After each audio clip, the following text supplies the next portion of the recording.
Solid record. Damn striker. Sudurugai. Oi oi. Sudurugai. Niliri yabo ino pisa kungefunze. Damn striker ndiye niwafunze. Ndinovaona vachitukira na ushe. Munomo amapana vagare kunze. Ndiri fiti niri fiti. Kusvika kwangu ndokwakonderesa hiti. Unachachitititi anything niberiti mdimbogadzira hiti. Ndini ndinochinyage mukungereti. Pakati pangu navo apana debeti. I know they don't like me but they do rate me. Simplex tuna madinga neveti. Ndichikwira ndege vanokwira pipi. Vari kutatarika vabatsire crispy. Vari kuita iye zvino vachiti ijuting. Ndakazviita kare muna 2015. Vachandinyora mumagoro eisi kuti raive kamba kuvanhu vazhinji. I know not them know everything leaking. Vanga vasati vazvarwa vana vadiki. Miviri yavo inopisa kungefunze. Top striker ndiyani vafunze. Ndinovaona vachitukira na ushe. Munomo havakwananga vagare kunze. Ndiri fiti niri fiti.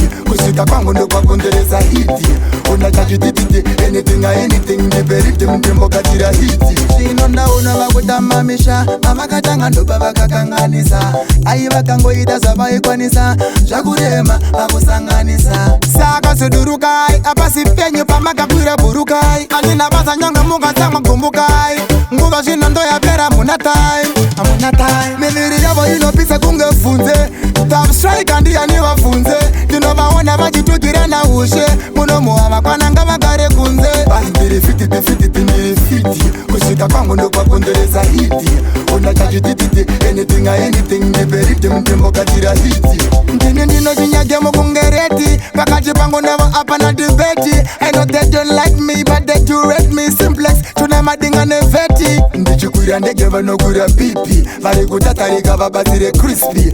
Vari kuita iye zvino vachiti ijuting. Ndakazviita kare muna 2015. Vachandinyora mumagoro eisi kuti raive kamba kuvanhu vazhinji. I know not them know everything leaking. Vanga vasati vazvarwa vana vadiki. Miviri yavo inopisa kungefunze. Top striker ndiyani vafunze. Ndinovaona vachitukira na ushe. Munomo havakwananga vagare kunze. Ndiri fiti niri fiti. Kusvika kwangu ndokwakonderesa hiti. Unachachitititi anything niberiti mdimbogadzira hiti. Miviri yavo inopisa kungefunze. Top striker ndiyani vafunze. Ndinovaona vachitukira na ushe. Munomo havakwananga vagare kunze. Ndiri fiti